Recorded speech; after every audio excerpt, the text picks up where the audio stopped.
Mais imaginez-vous notre ingratitude à nous, vis-à-vis de Rabbul Alamin.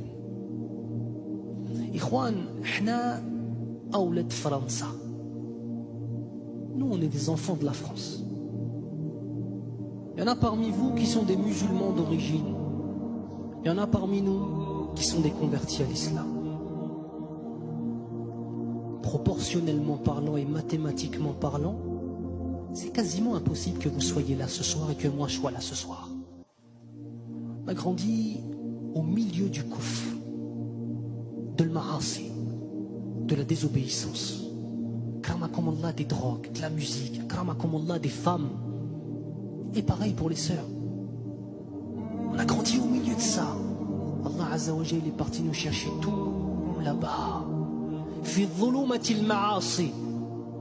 Pour ceux qui étaient déjà musulmans, il est parti les chercher dans les ténèbres des péchés pour les ramener dans l'islam. Quelle attitude tu vas avoir après ça, ya Akhil Karim? Allah Azza wa Jalla, il t'a choisi. Allah Azza wa Jalla, lorsqu'il t'a sorti de dhulumat al-ma'asi, sache qu'à ce moment tu peux être sûr qu'Allah Azza wa Jalla, il t'a aimé. Mais tu te rends compte, Rabbul Alamin qui t'aime. Que dire de ceux qui sont convertis à l'islam?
Même notre repentir, même notre tawba, subhanallah, même le repentir qu'on a eu dans nos péchés, on est enveloppé par la miséricorde d'Allah Azza wa Jalla, vous savez ça?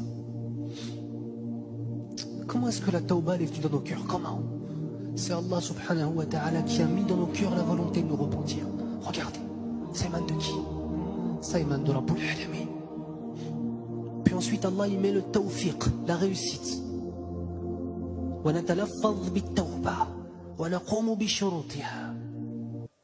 Ensuite Allah Azza wa Jal, par sa puissance et sa permission et sa miséricorde, après nous avoir inspiré la tawba, le repentir, il fait en sorte qu'on se repente en tant que tel. Puis ensuite Allah Azza wa Jal, bi rahmatihi, il l'accepte.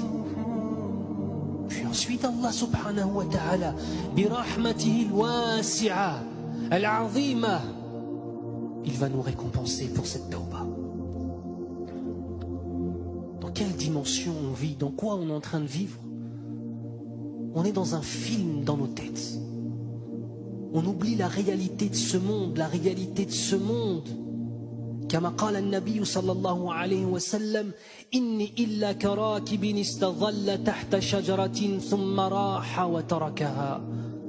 Je ne suis que comme un cavalier qui pendant son voyage a vu un arbre et a décidé de s'asseoir sous cet arbre pour profiter de l'ombre qu'il pouvait lui donner, pour me reposer un petit peu. Puis ensuite qui s'est levé, qui a délaissé cet arbre et a continué sa route. Notre vie sur cette terre, c'est comme cette petite période où le cavalier se met sous un arbre pour s'abriter.